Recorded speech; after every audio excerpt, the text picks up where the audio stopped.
Всем привет! С вами Татьяна Аврова.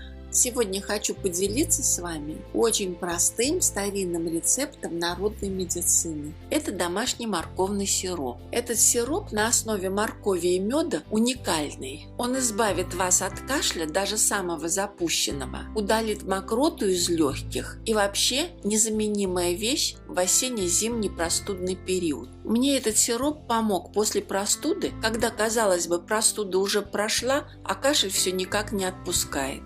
Ну и плюс ко всему сироп очень приятный на вкус.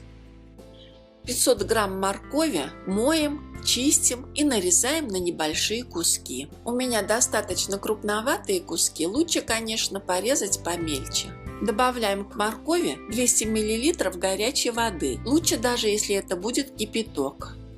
Ставим миску с морковью на плиту, доводим до кипения, а затем готовим под закрытой крышкой на самом медленном огне до тех пор, пока морковь не станет мягкой. Снимаем миску с морковью с плиты, открываем крышку и оставляем остужаться. Когда морковь остынет, вместе с жидкостью, которая осталась после готовки моркови, взбиваем все блендером до состояния гладкой однородной пасты. Добавляем 3-4 столовые ложки меда. Здесь очень важно, чтобы мед был натуральный. От искусственного меда, я думаю, эффекта никакого не будет. И хорошо все перемешиваем. Сироп от кашля готов. Конечно, по своей консистенции и по виду он больше похож на пасту, на пюре, но так этот сироп называли в старину, поэтому название я менять не стала. Перекладываем сироп в баночку, желательно, чтобы это была стеклянная баночка, не пластмассовая, и дальше хранить его будем в холодильнике. Используйте это чудо-средство, как только вы почувствуете, что начинаете покашливать, особенно в осенне-зимний простудный период.